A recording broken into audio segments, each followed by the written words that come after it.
Hello, welcome to RG stories. ഇന്ന് September 11 ഞങ്ങളുടെ മൂന്നാമത്തെ വെഡ്ഡിങ് ആനിവേഴ്സറിയാണ്. നമ്മളിപ്പോൾ ഉള്ളത് നമ്മുടെ പോണ്ടിച്ചേരി ഔറോവിലേക്ക് അടുത്തിട്ടുള്ള സ്റ്റേ ആണ് നമ്മൾ ബുക്ക് ചെയ്തിട്ടുണ്ടായിരുന്നത്. പൂള് കാര്യങ്ങളൊക്കെ ഉണ്ടായിരുന്നു, പക്ഷേ പൂള് നമുക്ക് യൂസ് ചെയ്യാൻ പറ്റിയിട്ടില്ല. എങ്കിൽ കൂടി വലിയ കുഴപ്പമില്ലാത്തൊരു സ്റ്റേ ആണ്. പോണ്ടിച്ചേരി ടൗണിൽ നിന്ന് വിട്ടിട്ട് കുറച്ചുകൂടി ഒരു കാമായിട്ടുള്ള ഒരു ഏരിയയിൽ ഔറോവിലേക്ക് ഒരു 6 കിലോമീറ്റർ ഇപ്പുറത്താണ് നമ്മൾ നിൽക്കുന്നത്. ഔറോവിലേക്ക് അകത്ത് തന്നെ ഒരുപാട് തപ്പിപ്പിടിച്ചിട്ടാണ് നമ്മൾ ഇനി കാണുന്ന ഹോട്ടലിലേക്ക് പോകുന്നത്.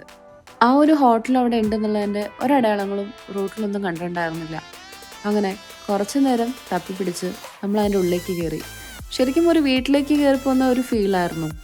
വണ്ടി നിർത്തിയ ഉടനെ അവരെ പെറ്റ്സ് നമ്മളടുത്തേക്ക് ഓടി വന്നു. ആദ്യം ചെറിയൊരു പേടി ഉണ്ടായിരുന്നെങ്കിലും പിന്നെ അവരൊന്നും ചെയ്യില്ല എന്ന് പറഞ്ഞപ്പോഴേക്ക് അവരുടെ കൂടെ കളിക്കാനുള്ള ഒരു ഇൻട്രസ്റ്റ് വന്നു.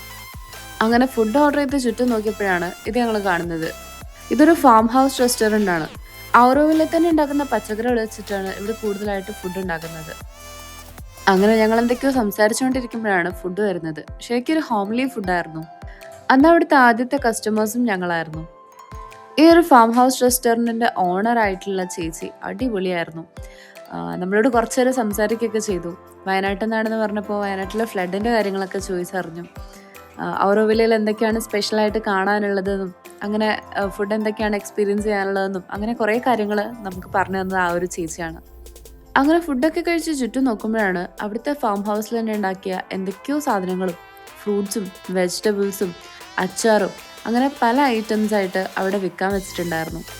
ഔറോവിലയിൽ നിന്ന് നമ്മൾ എവിടുന്ന് എന്ത് വാങ്ങിയാലും അതിൻ്റെ പേയ്മെൻ്റ് ഒക്കെ പോകുന്നത് ആരുടെയും പേഴ്സണൽ അക്കൗണ്ടിലേക്കല്ല, ഔറോവിലെ എന്ന് പറഞ്ഞൊരു അക്കൗണ്ടിലേക്കാണ് ആ ഒരു പേയ്മെൻ്റ് ഒക്കെ ചെന്നെത്തുന്നത്.